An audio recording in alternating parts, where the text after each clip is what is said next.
Hey, comic book fans, welcome back to Comic Book Corner 2.0. And fans, yes, you're back with me once again, Mike Spider Slayer, getting ready to bring you the countdown, episode number 101. Now, sorry about the lack of reviews, but I was away this weekend for Memorial Day, went to SeaWorld, went to Disney World, all kinds of other stuff, getting ready for tennis summer camp, so real hectic schedule. But I needed to get this countdown done because we have to talk about Secret Wars books. That's right, guys.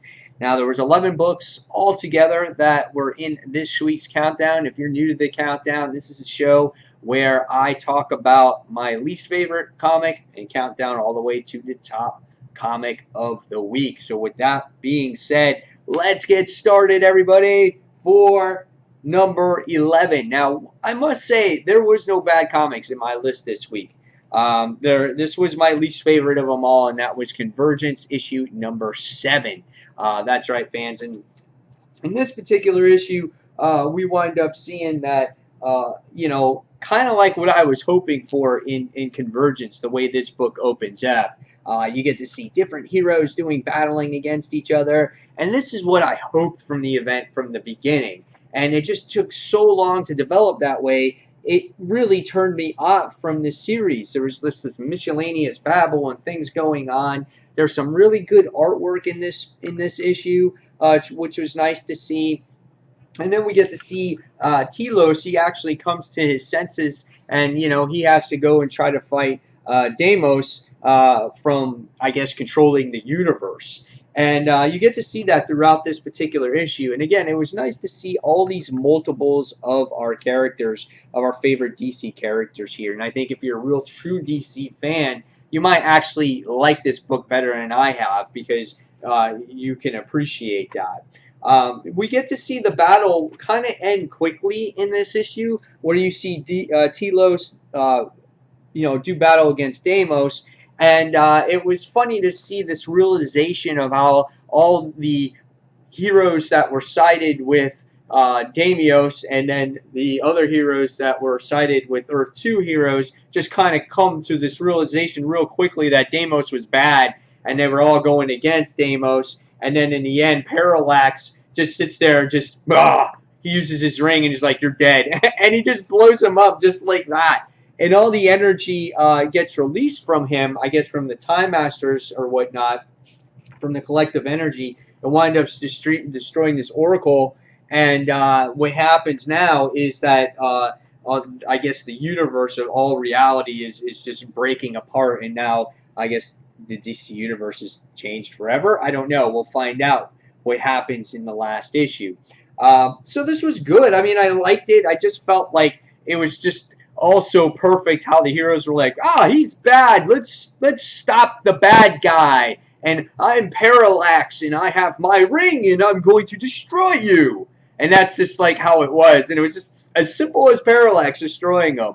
And so that's how this issue ended. But it was entertaining for what it was. And I think I gave this one 3.25 out of 5 stars.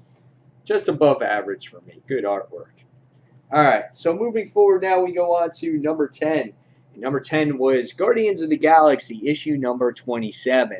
I kind of thought that this book was going to have more of a type of, I guess, Secret Wars tie-in or whatnot, but it really didn't. I was completely wrong, and it wound up becoming that the Shire Empire was invading Spartax, and it was the that group trying to destroy it. Excuse me. And throughout this issue, you get to see a lot of battle, a lot of actioning, a lot of action, and this kind of had to wind down the Guardians of the Galaxy title. And after such a great and powerful issue, the last issue with that great character development from Peter Quill and the engagement from Kitty, you just get to see this quick battle again between the Shire Empire, and they wind up actually saving the day here. And by the time you wind up getting to the end of it, what happens is Gamora feels that she's a danger. And then what happens is she winds up leaving the group. And it was just like, oh, okay. All right, see you later, Gamora. And I was kind of shocked by that. I didn't think she would just leave, but with her powers, I feel that she's, I guess she feels that she's a threat to the galaxy, and she kind of just disappears, and everyone just moves on with their life, and Peter Quill's still struggling of being with the president of Spartex, because he feels because of him is why the planet was under such destruction to begin with. But in the end, Kitty Pryde is going to be there for him.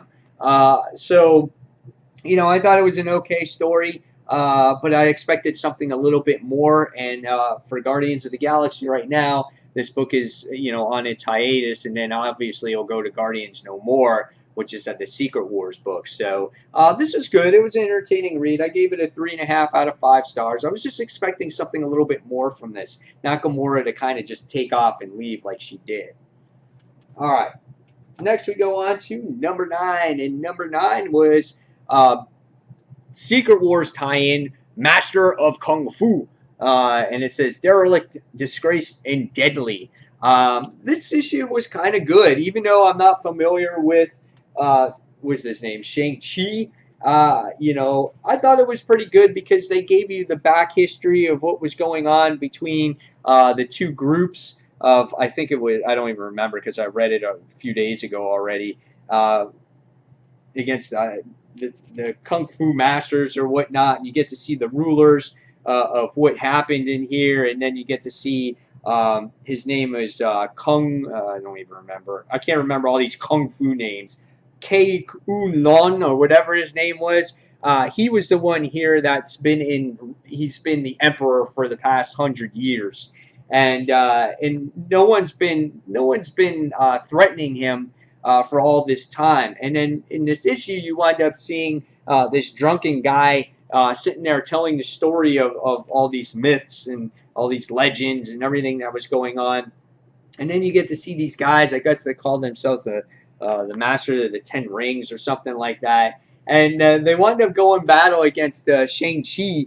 And he's all drunk and everything, and you wind up, they would be like, a formidable foe, but even him wasted, he defeated all the King Lu guys' people, and then by the time you wind up getting to the end of this issue, this was good artwork. I liked it. I thought it fit the book. I liked the tone of the book. I just don't have a real connection with the characters, but I thought it was an interesting story because really Marvel has to present itself. If you're not familiar with these characters, they got to really kind of present themselves to you on who these characters are and what their culture is and where they came from. And I thought it did a pretty good job with this one. And I did find myself interested with it. And we find out that they have to go after him at the end. And I'll have to read this issue again to get caught up. But I thought it was good. I thought it was a fun time. I remember reading it. I was just like, oh wow, this was pretty cool issue. But it's just hard to remember all the back history of the cultures and whatnot. But I thought it was a good time, and I will be definitely checking out issue number 2 of Master of Kung Fu. So fun read there. So I gave this one a 3.5 out of 5 stars as well. All right, so going forward now, we're going to go on to number 8. And number 8 this week was The Little Mermaid, issue number 4. I love the cover here. This is like the best thing of the book. I mean, nothing for nothing, but it's a gorgeous looking cover. And Zenescope always does these covers really nice. The Little Mermaid, written by Meredith Finch, has been a nice surprise for me. I think she writes the character beautifully. And she's really done a nice job at making you feel immersed into the Atlantis kingdom. And this series has basically been about a mother who is from Earth and Atlantean, who is the king of Atlantis. They had a relationship with each other, and they had a baby, and her name is Erica. And she's been missing for like 20 years, and she's been held captive in this actual, I guess, I don't know, science facility, wherever it's at, we're not really sure. And she's been trying to escape. And that's pretty much what you see in this particular issue, in issue 3. It doesn't really progress the story all that much. It just shows her trying to escape, and she's been doing that now for a past couple of issues. Artwork is really nice. Great facial expressions in here. The Sea Witch, I feel, is the best character in this book, but she wasn't really presented here that much in this particular issue. The thing that this book, this series really does, it really wants you to read more, because it's like, I find that the Little Mermaid character is very intriguing, and you want to know more about her story, her kingdom. It's just a nice and beautiful book to look at. I really enjoy it. And at the end of the book, you wind up finding out that she escapes, and at the very end you see that Sea Witch there, and it's like you don't know what her purpose is, and it feels like she wants to be an adopted mother. She wants something more. So whenever the Sea Witch provides information, it's like there's always a motive behind it, because she's so evil. So great stuff here. Really enjoyed this one. I give this one a 3 3/4 out of 5 stars. All right. So now moving on, we go on to number 7. And number 7 this week, guys, was Deadpool's Secret Wars. This was an interesting book, because this one sat here and just kind of thrusted you into the 1984 Secret Wars, which was really weird. So if you're not familiar with that one, you're kind of like, what's going on? And some of the things that I got misplaced on was with the time. With it always jumped with what was now and what was then. And but I did find it comical, because Deadpool was, again, in the 1984 Secret Wars, and he has these comical lines in here and whatnot. And it was just hysterical. And I love the drawings here, because it really I guess thrusted you into that universe and made it feel like it was more of that classic type of comic book. And so, yeah, it was fun. There was a lot of humor when needed. You know, you had characters in there like Kane and Absorbing Man. And Absorbing Man tries to, I guess, absorb Deadpool's power or whatnot.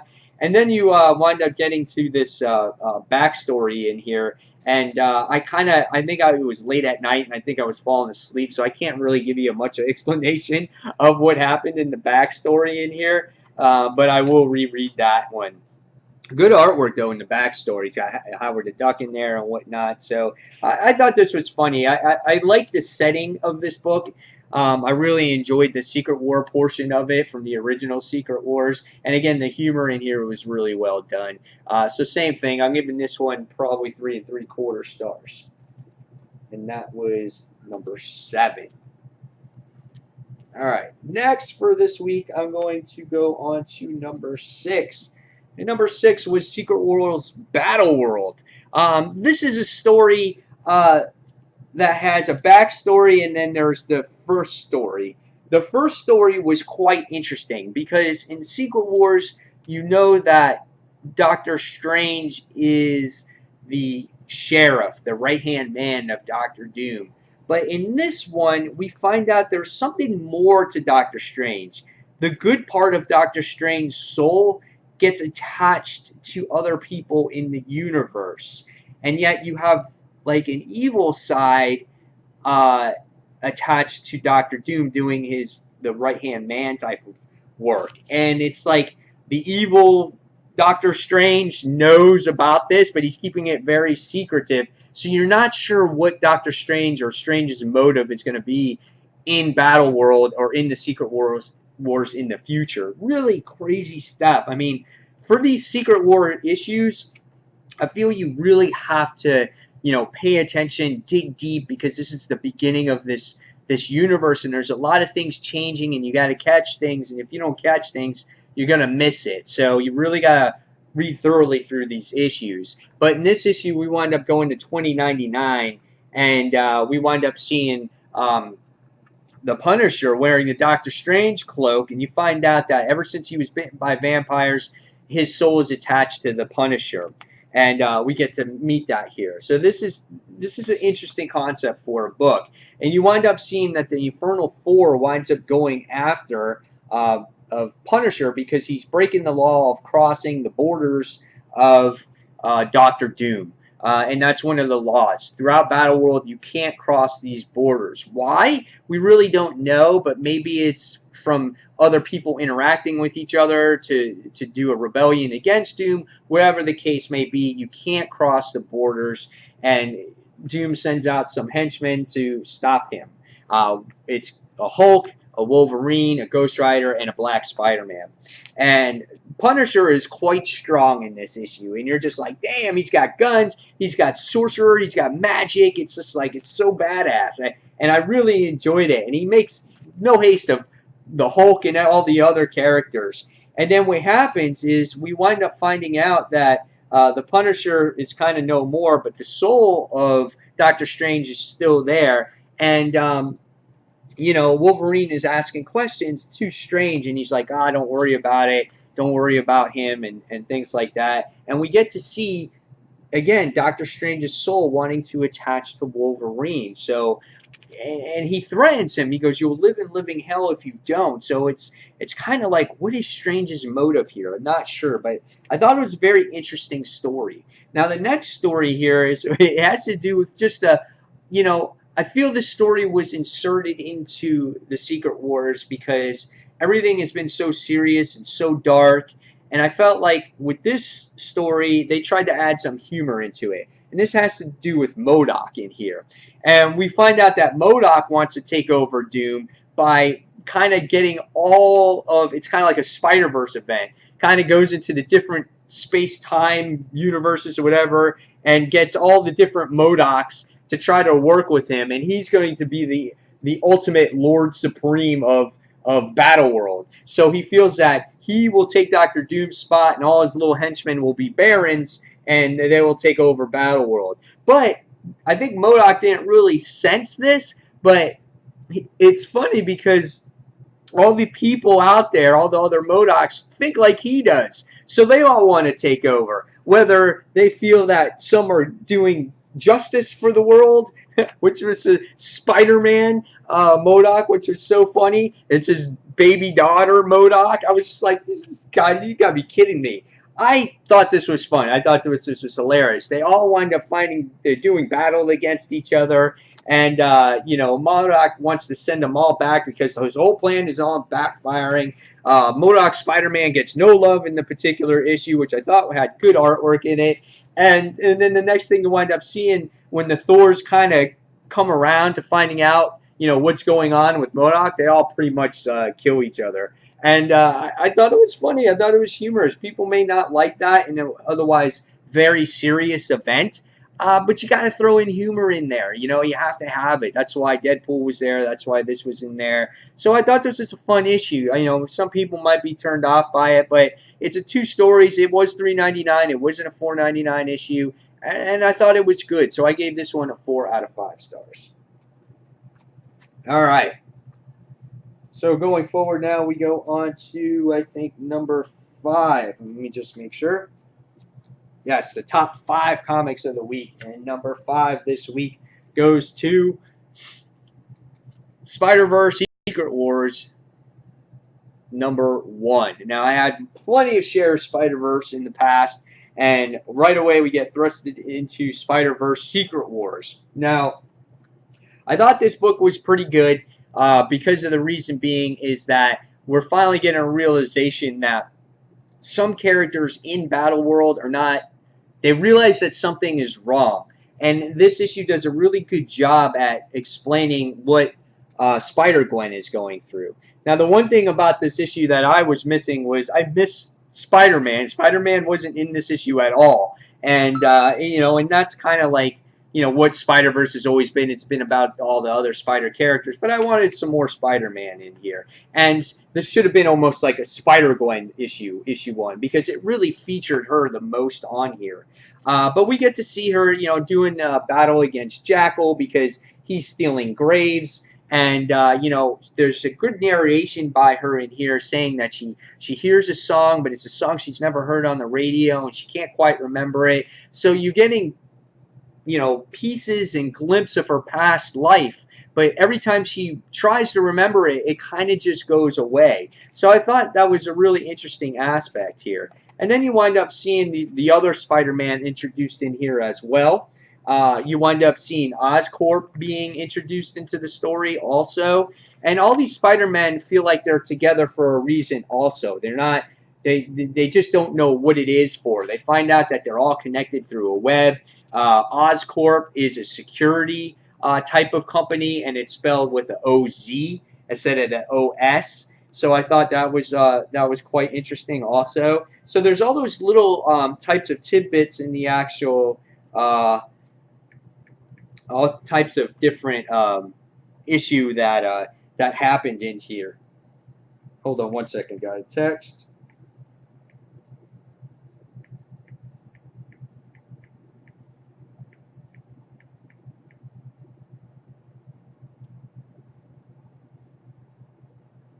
Okay, sorry about that. So yeah, security company Oscorp. They throw in all kinds of different tidbits in here that kind of plays tribute to that reminds you of Spider-Man, but they make things different. And we get to see the interactions between Norman Osborn, and you really get to find the issue in here of what Gwen Stacy's trying to do. She's like that detective, really trying to find out that there's something different, trying to find out who she is. And every time, through Google or whatnot, and then in the issue, she winds up going to this secret room that she's been stalking out for days, and people that are living there. And she finds out that the Sinister Six in this issue happens to be the other Spider-Men that were introduced. So I thought that was really a weird twist in there. And then she winds up finding Peter Ham or Spider Ham in there as well. So I was like, what is going on? And then at the end it leaves with a cliffhanger with Norman going, "Oh, I've been expecting you." So really interesting stuff when she finds out when she's looking up for Gwen Stacy, and she has another name in this book. So again, it was very intriguing, and I can't wait to find out what's going on here. I like seeing this aspect of Secret Wars, having people realize that there's something wrong, that there's something not quite right. So again, I think mainly where that takes place is in Manhattan, which is in this area here, number 20 on the map.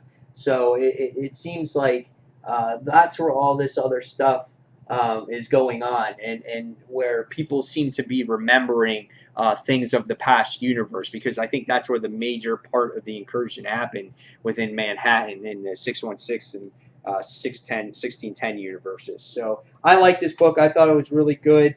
It was so Gwen Stacy focused, I was kind of surprised on that. So I gave this one a 4 1/4 out of 5 stars. All right, next, going forward, we're going on to number 4. And number 4 this week was Planet Hulk, issue number 1. I enjoyed this book. I thought some people said that this book was not entertaining. I thought this one was quite good. I love the art in here. I like the different story that had to do with Captain America and his search for Bucky, because he is the Beast Slayer. He works for Doom in here. So we can see that when I show you, he was on this different type of mission. But I love the introduction to this book because it introduces you to the Greenlands, and the Greenlands is up here in the Battle World map up top. So number 1 and number 2, Greenland and then Dystopia. Or I guess it's just 1. So it's just 1. So it's all the way up here. So when you actually see this particular map, it's a large portion of Battle World, and we can see that the Hulks are separated really away from the rest of Battle World, because I think Doom kind of wants them away. And we get to see that there's different portions here, which is Barrens of the Tribal Hulks. There's the Fang Mountain, where you get to see a Claw, Mud Kingdom. There's Badlands, and She-Hulk Shore, Port Banner, and Sea of Monsters. So there's a huge land that's going on in this particular Battle World. So everything in here was it was awesome with the introduction there. So then when you open up the book, you get to see that there's a whole bunch of Hulks in here. And you're like, wow, where did all these Hulks come from? Why is there so many of them? And we get to see the Thors try to mess with them. They destroy their lands and whatnot. and they always rebel against them, you know. But I just think they can't stop them because I think they're really too strong. But really, the main part of this story gets going here when you get to see Devil Dinosaur, which was awesome, and Captain America in the arena doing battle, and he does battle for like 12 hours straight. And who's behind it all? Freaking idiot-ass Arcade. And it looks like, what's it called? Captain America was sent on a mission to try to stop Arcade or go after him. I felt that was a little unclear on what he was really doing there, so I kind of missed that part. But he was supposed to stop him or get rid of him, but the thing is he's asking him where was Bucky, because he's going out, he's on this quest to find Bucky. And so after a failed attempt at stopping Arcade in the issue, Doom requests him to go on this mission to stop the Hulks, and he tells him that Bucky Barnes is there, and I thought it was awesome. And he only had one demand, and his demand was to actually have Devil Dinosaur work by his side. And he kind of has no choice in there in the whole matter. And it goes back to the days of the war days of when they were fighting with each other. So it shows him how important Bucky is to him. So by the time you get to the end of this issue, you wind up seeing that Cap goes out and he fights the gamma-radiated creatures. And again, I thought this artwork was great. And I thought it fit that tone of the book into a desert setting, and it's going to be grungy and dirty and things like that. So I really thought that helped. And then by the time you get to the end of this issue, you wind up seeing Doc Green of Battle World here. So I thought that was really awesome, and it says "Welcome to Greenland." So I thought that was awesome. I thought it was a really well done book. I had a lot of fun with it. And then what the book does is it goes into a backup of Amazing Science, and it was a reprint of this particular cover, and I thought it was a lot of fun, and it shows you how Greenland became the way it was. All its inhabitants happened, and it was Amadeus Chow. He's the one working on gamma-rated bombs. They wound up being stolen, and wound up they tried stopping the bombs from hitting Greenlands. It infected all the people, and everyone became Hulks, and that's how the Greenlands happened on Battle World. So I thought that was interesting to kind of throw in the origin there of that land, because not all of these books really did that here, and to show how the Greenlands became the way it was. So I really appreciated this book. I really enjoyed it. I gave this one 4.5 out of 5 stars. I had a blast with it. All right. So next, let me put this one away. We go into now the top 3, and the top 3 books of this week. First one goes to A-Force, issue number 1. I thought this one was really cool as well. The best thing about this book for me, I love the artwork, and I just love seeing all the female characters in this book. You don't really get to see all these types of characters in this issue, in the series, where you have all these female characters, and God, you can't beat Dazzler, dude. That's freaking awesome. But in this issue, you wind up seeing She-Hulk, and she is the Baroness in this world. She's the one that's in charge, and she's really close to all her sisters. And you get to see them do this battle against this shark. And there's this funny Sharknado reference in this particular issue, which I had a lot of fun with. And you get to see Nico in here. You get to see Dazzler. You get to see, Miss America. She's in there as well. And she's the one that gets in trouble in here. And she throws the shark into past the shield, and she winds up destroying the barrier, which you kind of can't do. That's against Doom's law. And they all know that she's going to be in trouble, and she's going to be working in the shield forever. Again, great Dazzler pick in there. So this book takes place in Arcadia. And that's the name of this domain, and that's number 16, and number 16 on the map is right here. So that's where this story takes place. And we all knew that based off of Miss America's actions, she was going to, be captured by the Thors and get sent to Doom's shield place. And she tries to persuade Sheriff Strange, and it kind of fails. They kind of go after her. In this issue, you wind up seeing that Loki is a female, and they're really related. They're not related, but you feel that Miss America and Nico have been together since they were kids. So we can see that they really had a strong bond with each other. It was like she raised them or whatnot. So we get to see them, Thor's take her away, and we get to see that She-Hulk was upset about the whole situation. And by the time we get to the very end of this issue, we wind up seeing someone fall to the planet, and we weren't sure who it is, but I think it's that new character that everyone's been talking about, which was Singularity. We also get to see a couple of moments in here with Namor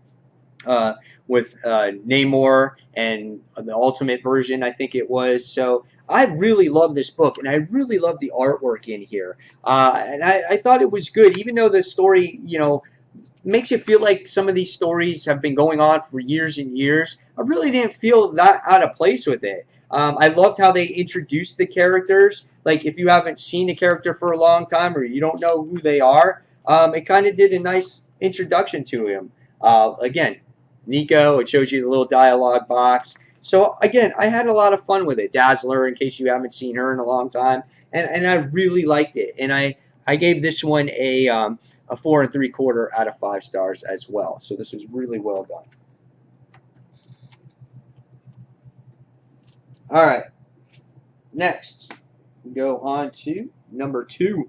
Number 2 was Star Wars, issue number 5. This throws in the whole wrench in the whole Secret Wars capturing the top 5, but I really like Secret Wars, Star Wars this week. I thought this one was awesome. What book isn't complete without a wars in it, right?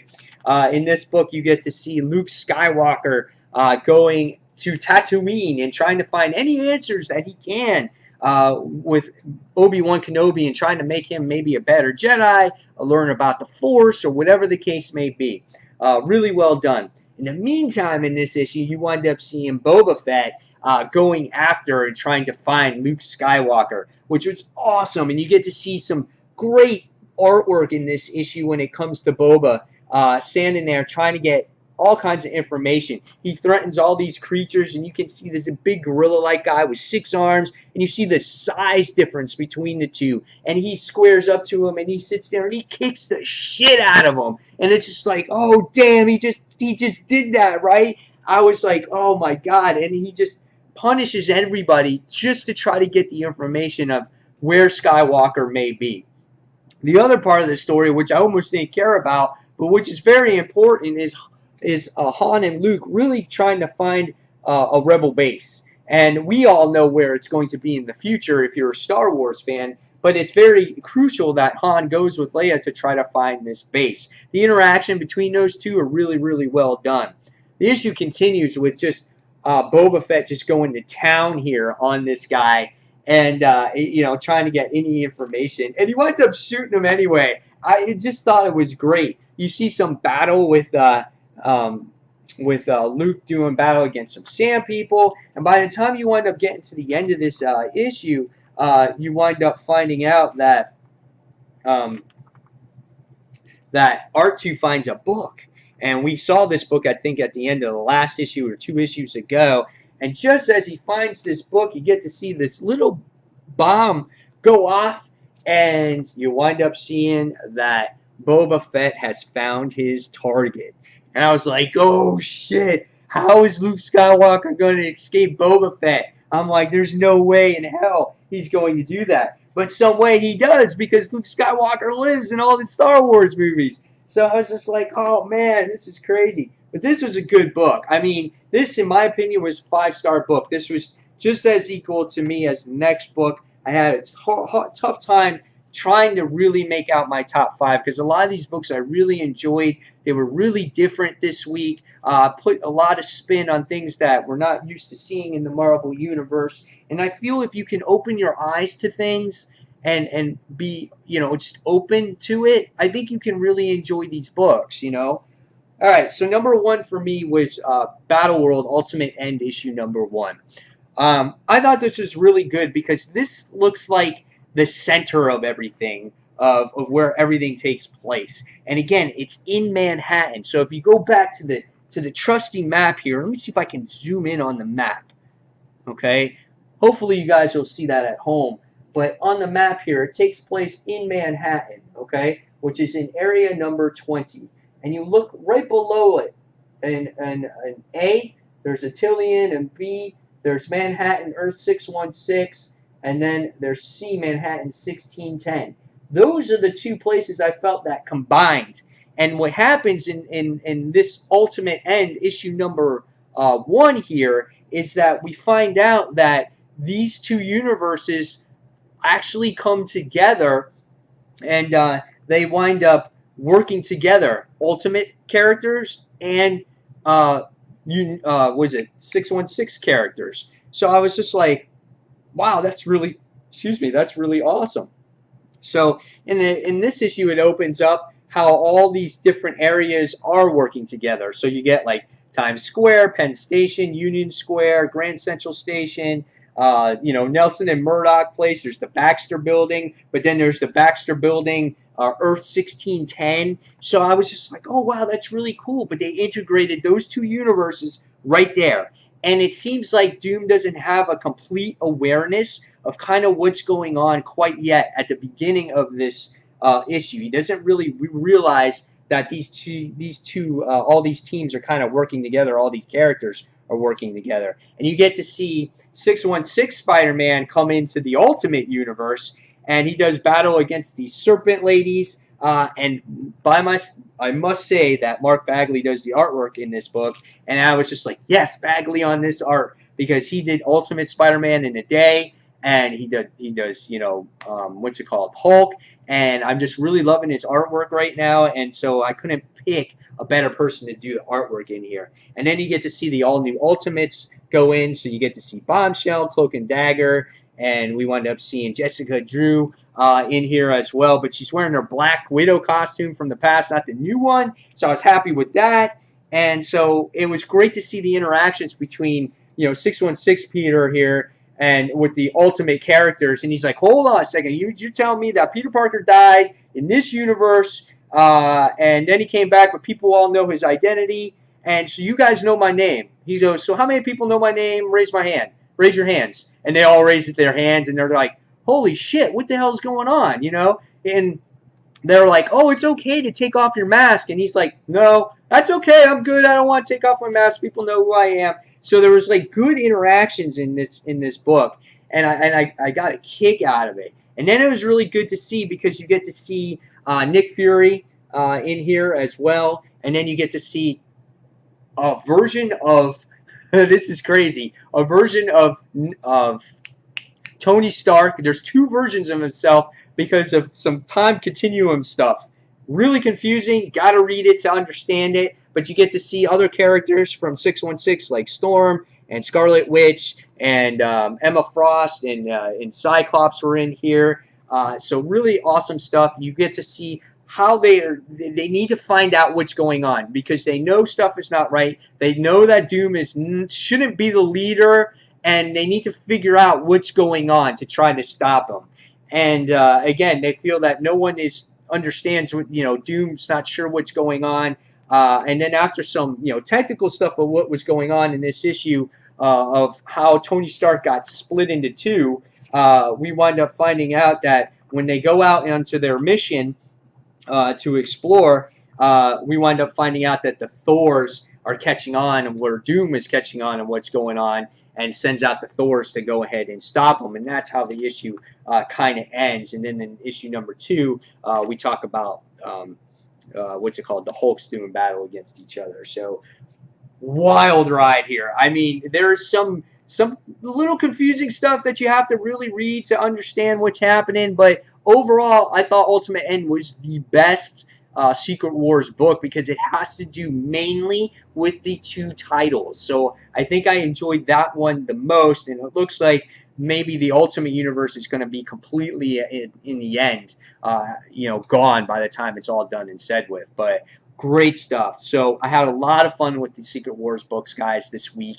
and I had, you know, that was my main passion this week, is what I was going for, and going forward, I'm going to be getting these Secret Wars books as well. So there might be some cuts in some of the other books that I read, but I really want to get the full involvement of all of this and really appreciate this event for what it is. So, so there you have it. There's the countdown. You've seen the worst. You've seen the best. Now, guys, leave me your comments below on what you thought was your favorite book of the week was, and what your least favorite book of the week was. Tell me all that other stuff in between. And fans, as always, thank you for watching Comic Book Corner 2.0. And until the next comic book review, this is Mike SpiderVerse signing off. Thanks for watching, guys. Take care. Bye.